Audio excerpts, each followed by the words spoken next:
इस भाग में आप देखेंगे राजा सगर के पुत्रों की उत्पत्ति तथा यज्ञ की तैयारी। विश्वामित्र जी ने मधुर अक्षरों से युक्त वह कथा श्री राम को सुनाकर फिर उनसे दूसरा प्रसंग इस प्रकार कहा। वीर, पहले की बात है, अयोध्या में सगर नाम से प्रसिद्ध एक धर्मात्मा राजा राज्य करते थे। उन्हें कोई पुत्र नहीं था, अतः वे पुत्र प्राप्ति के लिए सदा उत्सुक रहा करते थे। श्री राम विदर्भ राजकुमारी केशिनी राजा सगर की ज्येष्ठ पत्नी थी।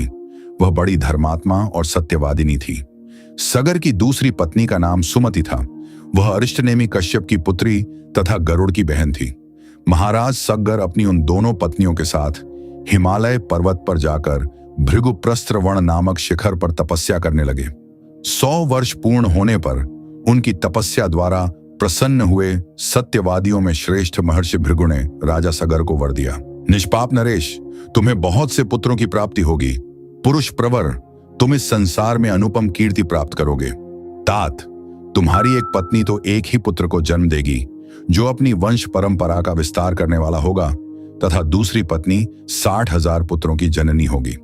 महात्मा भृगु जब इस प्रकार कह रहे थे, उस समय उन दोनों रानियों ने उन्हें प्रसन्न करके स्वयं भी अत्यंत आनंदित हो दोनों हाथ जोड़कर पूछा, ब्राह्मण, किस रानी के एक पुत्र होगा और कौन बहुत से पुत्रों की जननी होगी?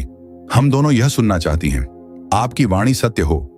उन दोनों की यह बात सुनकर परम धर्मात्मा भृगु ने उत्तम वाणी में कहा, देवियों, तुम लोग यहां अपनी इच्छा प्रकट करो। तुम्हें वंश चलाने वाला एक ही पुत्र प्राप्त हो, अथवा महान बलवान, यशस्वी एवं अत्यंत उत्साही बहुत से पुत्र। इन 2 वरों में से किस वर को कौन सी रानी ग्रहण करना चाहती है? रघुकुल नंदन श्री राम। मुनि का यह वचन सुनकर केशिनी ने राजा सगर के समीप वंश चलाने वाले एक ही पुत्र का वर ग्रहण किया। तब गरुड़ की बहन सुमति ने महान उत्साही और यशस्वी 60,000 पुत्रों को जन्म देने का वर प्राप्त किया। रघुनंदन तदनंतर रानियों सहित राजा सगर ने महर्षि की परिक्रमा करके उनके चरणों में मस्तक झुकाया और अपने नगर को प्रस्थान किया। कुछ काल व्यतीत होने पर बड़ी रानी केशिनी ने सगर के औरस पुत्र असमंज को जन्म दिया। पुरुष सिंह सुमति ने तुम्बी के आकार का एक गर्भपिंड उत्पन्न किया। उसको फोड़ने से 60,000 बालक निकले। उन्हें घी से भरे हुए घड़ों में रखकर दाइयां उनका पालन पोषण करने लगी। धीरे धीरे जब बहुत दिन बीत गए, तब वे सभी बालक युवावस्था को प्राप्त हुए। इस तरह दीर्घ काल के पश्चात राजा सगर के रूप और युवावस्था से सुशोभित होने वाले 60,000 पुत्र तैयार हो गए।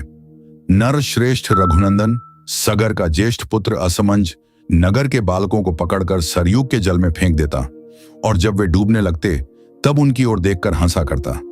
इस प्रकार पापाचार में प्रवृत्त होकर जब वह सत्पुरुषों को पीड़ा देने और नगर निवासियों का अहित करने लगा, तब पिता ने उसे नगर से बाहर निकाल दिया।